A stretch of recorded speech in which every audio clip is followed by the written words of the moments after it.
Hey Run Junkies, we have a lot going on here. Now that fall race season is over, we still have Wine and Dine coming up in just a few weeks, and the holidays are coming up, so we're pretty busy with that. This is my favorite time of year though. The mornings have gotten quite a bit cooler. I'm wearing long sleeve shirts out for my run. I'm wearing sweaters during the day.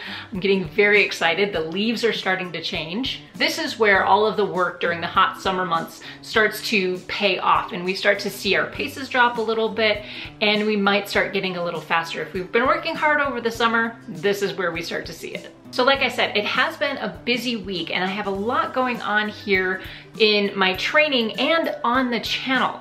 I've taken a slight step back after my last race, and I'm looking at my training now in a different light. I started thinking about what I was lacking in my training and what I don't really need to work on. I've discovered that I do not need to learn how to go out for a run. That is probably the easiest logistically part of my day or even my week. I know how to get out the door. I may not always like it, but I know how to get out the door for a run. What I am doing though during those runs is completely checking out. I'm tuning out during those runs. I'm listening to my audiobooks or podcasts or whatever, and I'm not paying attention to what my body is doing, what it's feeling. I'm just kind of going and running by feel and keeping it easy. Now that does have its place, but there are other times when I really could spend some time and mental energy on what my body is feeling throughout my run. So this week I did things quite a bit differently, almost every single day. Last Saturday, I went out with another mother runner group during the Mom Weekend. Mom stands for Mother Load of Miles. I went to Washington Park, which is one of the more popular places to run here in Denver, and I ran with Dimity McDowell and a bunch of other folks from the AMR group here. Instead of running 6 miles alone in my neighborhood, I got to go someplace else and run with friends. It was really a wonderful and welcome change. Now for the rest of my runs and workouts this week, I developed something called a mental minute. I just do very well with alliteration.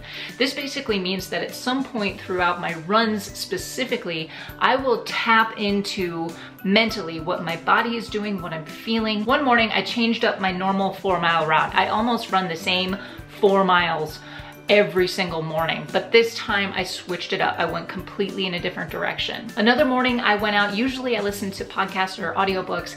This time I left the earbuds at home and I tapped into my body, and actually that was a tempo run. So I tried to run by feel, and I was trying to think, okay, what does an 11-minute mile feel like? So I ran 2 miles at this 11-minute pace without checking my watch. Nailed it. So here's another example of that mental minute during my long run this weekend. Okay folks, I'm taking a break here at the end of my run. I've got about 2.5 miles left on my 8-miler. I have a strong finish at the end of this run, so the last half mile I'm going to pick up the pace a little bit. Now, this is my mental minute. This hill right here starts there, and it switches back up that hill, and then it goes straight up that bluff. Now, the reason why this is a mental minute is because every time, probably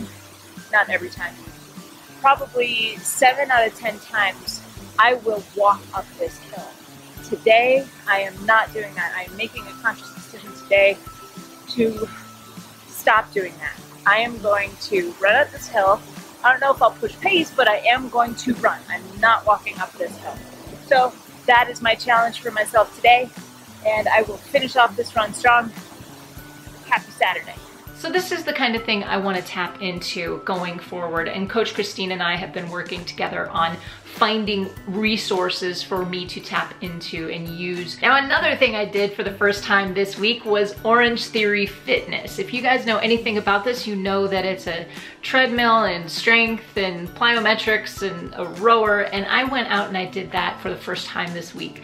My first impressions are that I love it, and it was just something nice to change up the pace, and I really needed that. Like I said, I've been doing so much running, but I'm not developing a lot of other aspects of my physical fitness. So that's going to help. I'm going to start doing that once a week until Wine and Dine, and then we'll see how it works out after that. Okay, before I go today, I have to let you know what is coming up for the month of October. I am once again taking on the Vlogtober challenge, and I am posting a video every day during the month of October. 31 days of videos coming at ya. I have a lot of great stuff planned for you coming up in this month, and I also have a live show coming up on Thursday. Now, my live shows for the month of October are going to be a bit shorter. They're only going to be about a half an hour, so I hope you guys can make it. Please subscribe, come back for that. Now, the great thing about Vlogtober is that I need a lot of videos, so here's how you can help me out and we can create one big whole video together. I was inspired by the FOD runner. You can check out his channel right here.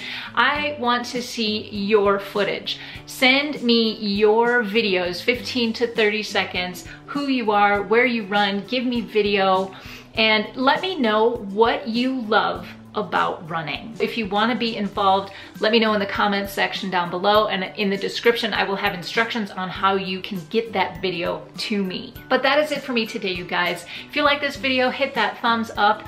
I gotta get going because Vlogtober starts tomorrow. So we will see you on the next one. Go find your awesome, and until then, happy running.